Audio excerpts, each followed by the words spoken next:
Hey, how's it going everyone? It's Ethan here, and today I'm going to show you how to get a really awesome hand-drawn look applied to anything you want in Blender. Let's go.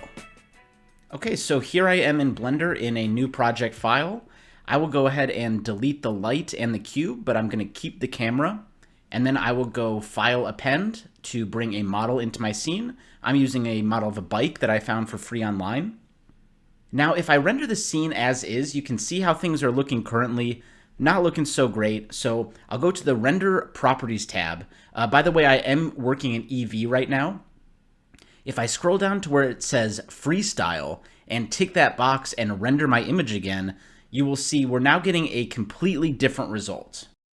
In Blender, this is what's called a freestyle render, and basically what's happening is Blender takes the mesh data from your scene and draws lines over the edges.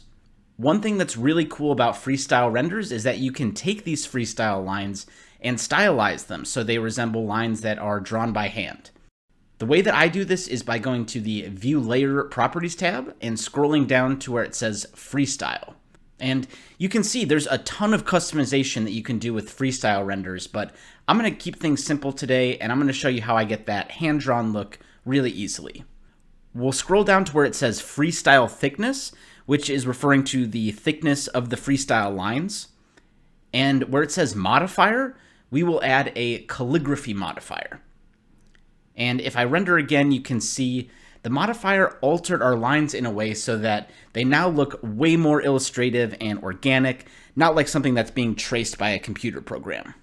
Now, one thing that I don't like about this render is that some of the lines are super thin. I want to even out the effect a bit, and I can do this by altering the thickness, minimum, and maximum values. By default, they're set at 1 and 10, and I like to make that gap a little bit smaller, so maybe set the minimum to something like 4, and we can set the max value to 8. And if I hit render again, we can take a look at what that did. And excellent, that got rid of the super thin lines and really kind of evened out the effect of that modifier. One issue you might see with our renders so far is that these ugly gray colors are still a part of the image. When I use this technique, I like to create renders which have only the freestyle lines on a transparent background. Renders like this give you the most flexibility in my experience, so let's look at how we can do that. Okay, so the first thing we'll do is select our bike and add a texture. Here in the shading tab, you can see I'm going to delete the default material, and I'm going to search for holdout, and I'm going to add a holdout node, and I will hook that up just like so.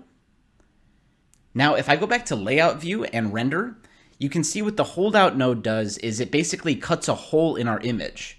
So now instead of that ugly gray color, we only have the freestyle lines on top, which is exactly what we want. You can see we still have the lighter gray color around the bike, which is really easy to get rid of. We'll go to Render Properties tab and scroll down to where it says Film. Find where it says Transparent and tick that box. Now if we go back and render our scene, we have completely isolated the freestyle lines. One thing to point out really quick is you need to make sure you have the correct output settings. Go to the Output Properties tab and make sure your file format is PNG and your color mode is RGBA. Okay, so we've looked at how to create renders where the freestyle lines are totally isolated, but sometimes you might want to incorporate some color. One way to do this easily is to go back to the shading tab and search for an emission node.